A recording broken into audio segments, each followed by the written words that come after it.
بسم اللہ الرحمن الرحیم۔ حضور نبی کریم علیہ الصلوۃ والسلام کی احادیث سے طیبہ کے درس میں ماہ ربیع الاول کی مناسبت سے آقا کریم علیہ الصلوۃ والسلام کی شان پاک سے متعلق احادیث پاک ذکر کر رہا ہوں۔ قیامت کے دن کی خصوصیات میں سے ایک خاصیت اور ایک شان جو اللہ تعالی ہمارے آقا کریم علیہ الصلوۃ والسلام کو عطا فرمائے گا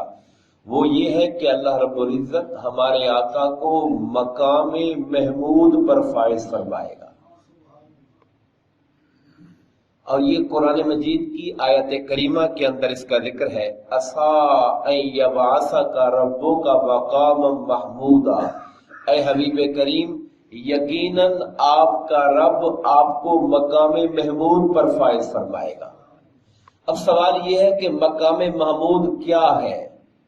مقام کا معنی ہوتا ہے، لفظی معنی ہوتا ہے کھڑے ہونے کی جگہ، اور محمود کا معنی ہوتا ہے جس کی تعریف کی جائے، حمد سے نکلا ہے محمود، یعنی ایک ایسا مقام ہے، مقام محمود ایک ایسی جگہ ہے جہاں اللہ تعالیٰ حضور نبی کریم علیہ الصلوۃ والسلام کو فائز کرے گا، کھڑا کرے گا، بٹھائے گا، تو ساری کائنات ہمارے آقا کی اس بلند مرتبہ شان کے اوپر عش عش کر اٹھے گی اور آقا کی شان پاک کا اعتراف کرے گی، اسے مقام محمود کہا جاتا ہے۔ علامہ ابن جوزی نے، مشہور عالم گزرے ہیں اور مفسر گزرے ہیں، اپنی سیرت کی کتاب ہے الوفا باحوال المصطفیٰ صلی اللہ علیہ وسلم، اس کے صفحہ 841 پر لکھتے ہیں کہ مقام محمود کا معنی یہ ہے، ان لمحمد من ربہ مقاما، اللہ تعالیٰ حضور نبی کریم علیہ الصلوۃ والسلام کو وہ مقام عطا فرمائے گا، لا یقومہ نبی مرسل ولا ملک مقرب، اس مقام پر نہ کسی نبی مرسل کی رسائی ہو سکے گی، نہ کسی فرشتے کی رسائی ہو سکتی ہے، وہ اتنا بلند مرتبہ مقام ہے۔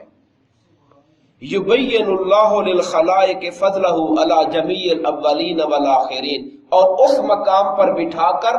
خود رب کائنات اولین و آخرین پر اپنے محبوب کی فضیلت کو واضح فرما دے گا، اس لیے اسے مقام محمود کہا جاتا ہے۔ اور یہ بھی اس کا معنی کیا گیا، ایک تو یہ ہے کہ اس مقام پر فائز کر کے اللہ خود حضور کی تعریف کرے گا مخلوقات کے سامنے، اور دوسرا معنی یہ ہے کہ اس مقام پر فائز دیکھ کر اول و آخرین سارے حضور کی تعریف کریں گے کہ سبحان اللہ، اللہ تعالیٰ نے کیا مقام اپنے حبیب کو عطا فرمایا ہوا ہے۔ اور اس کے تیسرا معنی جو کیا گیا ہے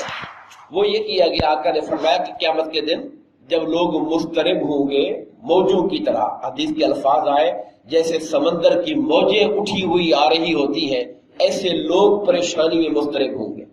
اور پھر وہ حدیث پاک ہے کہ لوگ انبیاء کرام کے پاس جائیں گے، بالآخر میرے پاس آئیں گے تو میں کہوں گا ہاں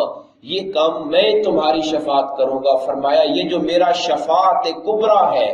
شفاعت کا آغاز کرنا، شفاعت کبریٰ، اسی کو مقام محمود کہا جاتا ہے۔ ایک معنی اس کا یہ بیان کیا گیا ہے، اور پھر اس حوالے سے میں چند احادیث پاک کا ذکر کروں گا۔ سرکار دو عالم صلی اللہ علیہ وسلم نے فرمایا، ترمذی شریف کی حدیث نمبر 2441، فرماتے ہیں آقا نامدار کے اللہ پاک کی بارگاہ سے ایک آنے والا فرشتہ میرے پاس آیا، اور اس نے مجھے فخیرنی بین ان یدخل نصف امتی الجنہ، اس نے مجھے اختیار دیا کہ اے نبی مکرم صلی اللہ علیہ وسلم، آپ کا رب آپ سے یہ فرماتا ہے کہ اگر آپ چاہیں تو ہم آپ کی آدھی امت کو بغیر حساب و کتاب کے جنت میں داخل فرما دیں، اور اگر آپ چاہیں تو آپ حق شفاعت قبول کر لیں، یعنی دو چیزوں میں سے ایک چیز قبول کر لیں، یا تو ہم آدھی امت کو بغیر حساب کے معاف کر دیتے ہیں، یا آپ حق شفاعت لے لیں۔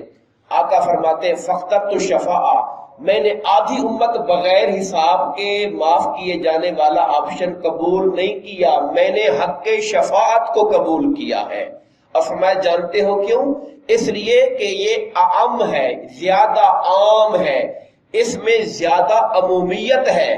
وہ جو آدھی امت والا ہے وہ بہرحال لمیٹڈ ہے، آدھی امت چلی جائے گی تو میرا حق ختم ہو جائے گا، اور جو حق شفاعت ہے وہ اللہ نے میری رضا پہ چھوڑا ہوا ہے، جب تک اور جس کے لیے میں شفاعت کرتا رہوں گا اللہ معاف فرماتا رہے گا اسے۔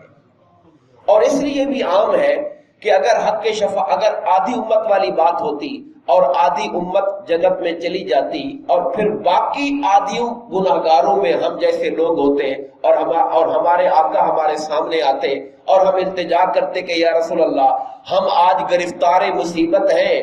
آپ ہماری مدد فرمائیے اور شفاعت فرمائیے، تو آقا کیا جواب دیتے؟ میں نے تو آدھی امت والا لیا تھا، وہ تو چلے گئے ہیں سارے، اب تو میرے پاس کوئی آپشن نہیں ہے۔ تو میرے آقا کو یہ گوارا نہیں ہے کہ میرے غلام اور گناہگار میری بارگاہ میں آئیں اور میں ان کی مدد نہ کر سکوں۔ تو حضور نبی کریم نے حق شفاعت کو لیا کہ جو حضور سے تعلق کے محبت رکھتا ہے، جو آقا کے در سے نسبت رکھتا ہے اور سرکار کی بارگاہ میں عرض کرے گا تو آقا نامدار اللہ کی بارگاہ میں یقیناً اس کے لیے شفاعت فرمائیں گے۔ اور فرمایا میری یہ شفاعت ہر اس شخص کو ملے گی۔ کس کس کے لیے شفاعت ہے؟ میری یہ شفاعت ہر اس شخص کو ملے گی جو اس حال میں مرا ہو کہ اللہ سے شرک کرنے والا نہ ہو، ایمان پر مرنے والا ہر شخص جس کا خاتمہ ایمان پہ ہوا ہے، جو مومن کی حالت میں مرا ہے، مشرک نہیں تھا، اللہ کی توحید پر وحدانیت پر ایمان لانے والا تھا، بھلے وہ کبائر گناہوں کا بھی مرتکب ہو گیا دنیا کے اندر، تو فرمایا کہ میری شفاعت ان سب کے لیے ہوگی سوائے اس کے کہ جو مشرک ہوا ہے، سب ایمان والوں کے لیے میری شفاعت ہوگی۔ ایک حدیث پاک کا ذکر اور کرنا چاہوں گا۔ حضرت عبداللہ بن عباس رضی اللہ تعالیٰ عنہ فرماتے ہیں، اور یہ حدیث پاک ہے المستدرک للحاکم حدیث نمبر 220، فرماتے ہیں قیامت کا جب دن ہوگا انبیاء کرام کے لیے اللہ تعالیٰ نے سونے کے بنے ہوئے ممبر لگائے ہوں گے،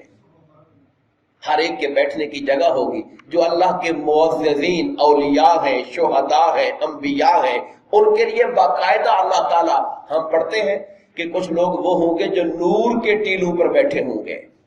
اور ان کا مقام دیکھ کر انبیاء اور شہداء رش کریں گے۔ صحابہ نے پوچھا کہ وہ کون ہے؟ فرمایا وہ تم نے قرآن نہیں پڑھا؟ الا ان اولیاء اللہ لا خوف علیہم ولا هم يحزنون، اولیاء کے لیے نور کے ٹیلے ہیں، انبیاء کے لیے سونے کے ممبر ہے۔ آقا فرماتے میرا بھی ممبر لگا ہوگا، بڑی ایمان افروز بات ہے، میرا بھی ممبر لگا ہوگا، ہر کوئی بیٹھا ہوگا، مگر میں اپنے ممبر پر نہیں بیٹھوں گا، اس خیال سے کہیں ایسا نہ ہو میں بیٹھوں اور اللہ ممبر کو حکم دے دے کہ میرے حبیب کو لے کے جنت میں چلے جاؤ، میں نہیں بیٹھوں گا ممبر پر۔ رب کائنات مجھ سے پوچھے گا کہ اے حبیب کریم کیا بات ہے، آپ کیوں پریشان اور مضطرب ہیں؟ میں عرض کروں گا امتی امتی، اے باری تعالیٰ میری امت کے لیے کچھ کیا جائے، میری امت کے لیے کچھ کیا جائے۔ اللہ فرمائے گا ما تريد ان اصنع بامتک، اے محمد صلی اللہ علیہ وسلم آپ بتائیں آپ امت کے لیے کیا چاہتے ہیں، ان کے لیے کیا چاہتے ہیں؟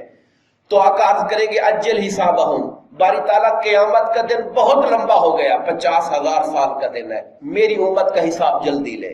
میری امت کا حساب جلدی لے۔ آقا فرماتے پھر حساب شروع ہو جائے گا، کچھ لوگ اللہ تعالیٰ کی رحمت سے، کچھ تو نیکوکار ہوں گے اور نیکوکاروں کا جو عمل اللہ قبول کرے گا وہ بھی اپنی رحمت سے قبول فرمائے گا، وگرنہ کوئی زندگی بھر نیکی کرتا رہے تو تب بھی خالی نیکیاں اللہ کی نعمتوں کا مقابلے میں کچھ بھی نہیں ہے۔ فرمایا کچھ لوگ تو اللہ تعالیٰ کی رحمت سے جنت میں داخل ہو جائیں گے، کچھ لوگوں کی پھر میں شفاعت کرتا رہوں گا اللہ کی بارگاہ میں، یہاں تک شفاعت کرتا رہوں گا کہ وہ جن کو جہنم کا پروانہ دیا جا چکا ہوگا اور ملائکہ انہیں جہنم لے گئے ہوں گے ان کو بھی نکلوا کر میں جنت میں داخل کروا دوں گا ان کو میں، یہاں تک کہ جہنم کا دروغہ مجھے عرض کرے گا کہ اے محمد صلی اللہ علیہ وسلم آپ نے تو اپنی امت میں سے کسی ایک کو بھی اللہ کے غضب کے لیے جہنم میں نہیں رہنے دیا، آپ تو ساری امت کو ہی لے کر چلے گئے ہیں جنت کے اندر۔ یہ حضور نبی کریم علیہ الصلوۃ والسلام کا فرمان ہے۔ دعا فرمائیے اللہ تبارک و تعالی ہم گناہگاروں کو، ہم سیاہ کاروں کو، ہم خطا کاروں کو قیامت کے دن اپنے حبیب کریم علیہ الصلوۃ والسلام کی شفاعت عطا فرمائے۔ اور ہمارے گناہوں کی بخشش فرمائے، آمین۔ وما علینا الا البلاغ المبین۔